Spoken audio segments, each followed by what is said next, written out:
Gak ada angin, gak ada hujan, gak ada kabar dari mantan. Tahu-tahu Chelsea S. Tira udah rilis film seriesnya. Ladies and gentlemen, a new character unlocked.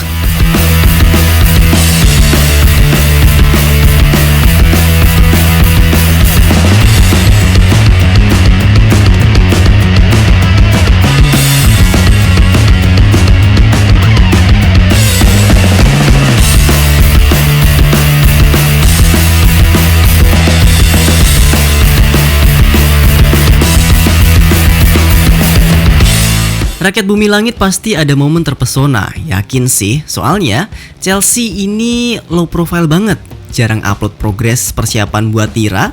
Tahu-tahu di film udah bisa berantem dan kerennya lagi kelewat brutal, which is wow.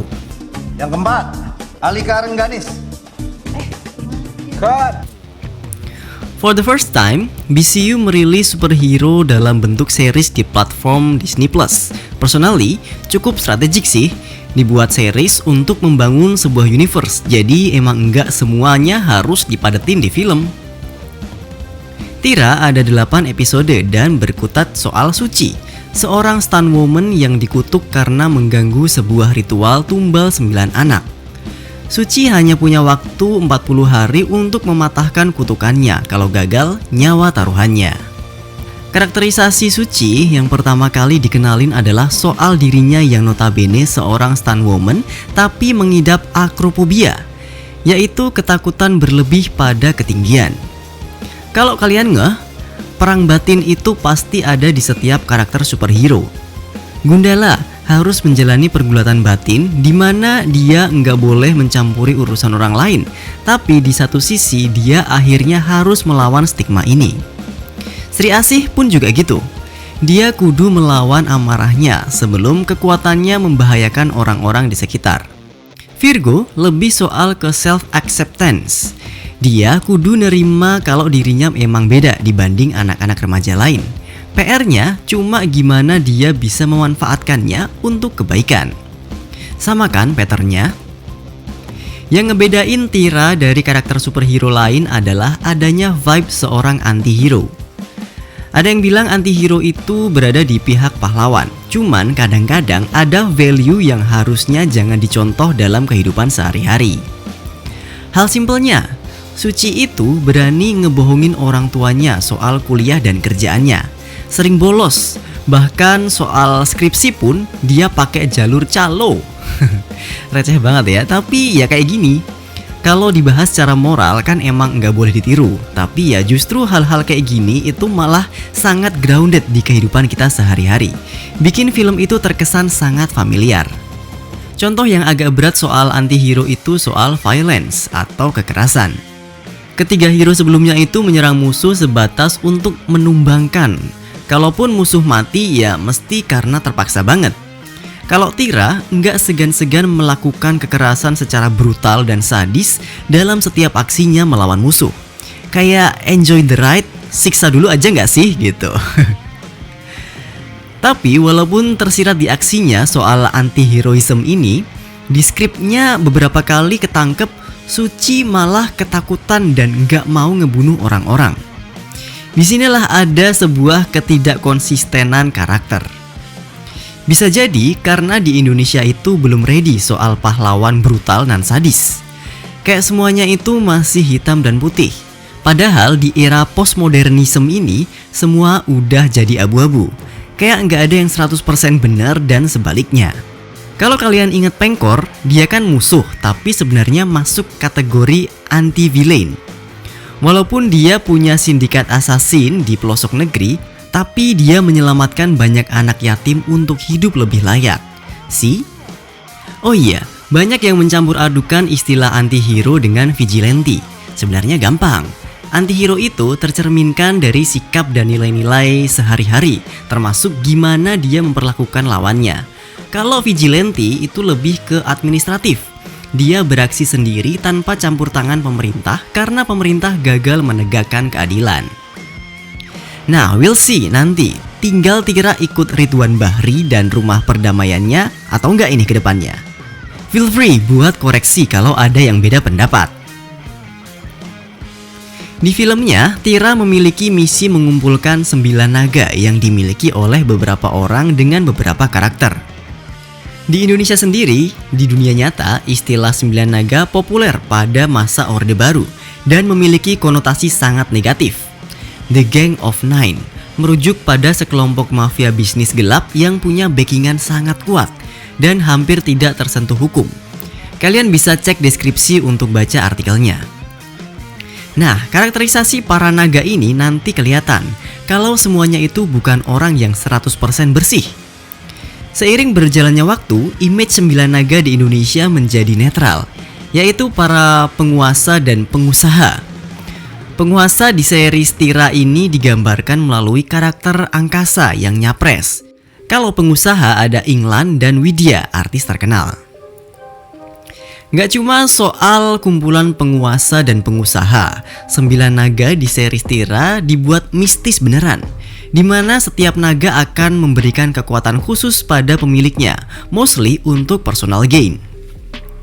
Angkasa, naga merah, memiliki kekuatan suara yang menundukkan, relate dengan dominasi dan keinginannya untuk nyapres. Deo, naga ungu, kebal, cocok untuk bertahan di dunia malam. Inglan, naga kuning marsupilami, loncat ke sana kemari bisa dicocoklogi dengan keahliannya mencari orang dan bisnis expansion. Widya, sang selebriti terkenal, memiliki naga biru muda yang membuatnya nggak perlu tidur, cocok untuk schedule-nya yang pasti padat. Nah, sisi gelapnya menjadi naga ini adalah mereka harus menumbalkan 9 anak setiap 9 tahun. Ingat review Pengabdi Setan sebelumnya? Ya, jadi penyelamatnya kan malah seorang yang percaya klinik, tumbal pesugihan. Ya, soalnya Indonesia dengan kekayaan budaya dari dulu memang sangat kental soal kayak gini untuk mendapatkan kekayaan dan kekuasaan. Jadi, mistifikasi 9 naga di series ini memang relate banget sih di sekitar kita. Di seriesnya, kalau kalian ngeh, ternyata para karakter naga ini diam-diam saling benci juga. Kayak kita yang ngikutin cerita suci itu bakal diaduk-aduk hatinya. Bikin mikir nih, siapa yang jahat, siapa yang baik, siapa versus siapa. Kayak ini siapa yang harus kita percaya, woi. Yang mengajak kita pada topik review selanjutnya soal public distrust. Tira mengambil setting politik saat pencalonan presiden. Berat. Kalau kalian ngeh, beberapa adegan Suci merepresentasikan soal jenuhnya masyarakat tentang dunia politik. Kayak bingung kudu percaya sama siapa. Kesini kita datang ya, Ci? Wah, harus tuh, Bu. Kalau bisa pas dia bagi-bagi banana boat ya, Bu ya. Pamit ya, Bu. Angkasa dengan partai merahnya dikonstruksikan sebagai capres yang kejam dan dalang utama hilangnya anak-anak untuk tumbal. Gun dengan partai biru, rival capres Angkasa terlihat baik dan visioner. Namun ketahuan selingkuh Cin. Astagfirullah, sama Widya, artis yang gak perlu tidur tadi. Kuat berapa ronde ya? Secara konteks berbarengan ya dengan negeri Wakanda ini, di mana rival mesti saling bersaing. Dengan cara dalam tanda kutip sengit.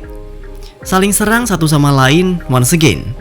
Kalian nonton aja sendiri, kontes rivalry-nya dua capres ini di seriesnya kayak apa. Kepresidenan dalam perfilman itu udah lumrah di Amerika. Kalian bisa cek review sebelumnya soal misteri presiden di film Hunger Games. Jadi personally unik aja sih, udah angkat tema presidential politics the movie di film action superhero Indonesia. Morality issue di film ini direpresentasikan sama karakter Haikal, anak angkasa, naga merah yang nyapres, dimana dia digambarin banyak ulah, bebas hukum gara-gara orang tuanya penguasa. Persis karakter Mateo di film Sri Asih. Satu lagi contoh morality dimana seorang siswa berulah, malah pihak sekolah yang salah. Nah, ortunya siswa tadi itu kan dipanggil kepala sekolah nih. Ternyata adalah Deo, naga ungu pemilik bar. Udah gitu malah pihak sekolah yang dibentak-bentak. Emang wah gitu ya. Di keluarga ini tuh kayak wadidaw. Sekarang kita bahas aktornya, Tira. For your information, Tira ini cukup unik kalau dibanding sama 3 superhero lainnya. Karena dia sebenarnya nggak punya kekuatan khusus. Kalau di Mobile Legends itu dia punya role as marksman, penembak jitu yang fighting stylenya itu mid long range dan cenderung menggunakan senjata api. Kalau di MCU itu mirip Hawkeye, Black Widow atau Winter Soldier. Cuma di series kali ini ternyata marksmanship skillnya belum ditampilin. Di seriesnya itu dia jadi vessel para naga dengan segala signature abilitiesnya. Gaya bertarungnya pun masih melee alias jarak dekat, hand to hand combat. Padahal udah gak sabar lihat gaya bertarungnya. Tapi di endingnya udah di-tease sih kalau kedepannya dia bakal nunjukin skill tembak menembaknya ini. Either Tira Season 2, Godam series, atau film berikutnya Godam dan Tira. Superhero brutal fight with guns emang layak diperkenalkan sih di BCU as a new signature. Ngingetin sama film Hansel and Gretel, The Witch Hunter. Kalian bakal dimanjakan sama senjata api yang beraneka ragam buat ngehancurin para penyihir. Tira boleh aja mengadopsi approach kayak gini. Or di salah satu komik kan Tira bakal ketemu Sembrani yang diperankan sama Jeffrey Nicole. Moga aja mereka berdua beneran ketemu. Kayak lucu aja sih, karakter serius, brutal, ketemu sama seorang comical relief karakter. Ngingetin sama adegan film The Wanted. Nggak sabar nungguin Chelsea belokin peluru atau make sniper. Secara nggak langsung ini juga bisa jadi cara menggait para player PUBG, Counter Strike atau FF ya, atau FF as a new maker for BCU. Semoga aja didengerin ya Bang Jokan. Oh iya, Tira kan harus jadi vessel alias wadah 9 naga. Naga yang berhasil pindah ke tubuh suci bakal membuat pemilik sebelumnya mati. The best moment jelas naga biru muda Widya, yang ternyata naganya nggak bisa direbut tapi dikasih. Widya dengan heroiknya ngasih ke Suci walaupun nyawanya harus melayang. Signature naga dengan ability-nya yang berupa immunity dan sleepless ini ternyata bisa ngunci naga lain yang udah ada di tubuh Suci biar nggak direbut sama Haikal. One of slow burning and breaking moment sih. Worst moment soal perebutan naga malah si Inglan, si naga kuning. Harusnya tuh fighting scene-nya di-explore, nggak sebatas pegang leher Suci terus mati. Dengan kekuatan marsupial enhanced sleep ini sebenarnya bisa loh dibikin ya kayak gini.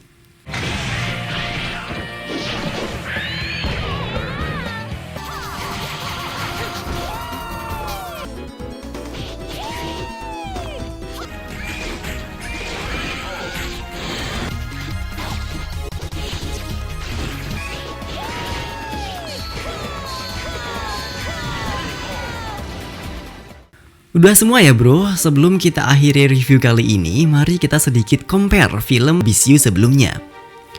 Gundala itu kuat di social construction-nya, grounded. Sri Asih itu kuat di CGI-nya. Virgo di chemistry antar karakter and comical relief-nya. Proudly to say, Tira mencakup hal positif yang disebutin tadi. This is the best installment dari 3 film sebelumnya. Moga kedepannya makin banyak kejutan ya. Mari kita tunggu dardornya Tira. Winner-winner chicken dinner. See you later.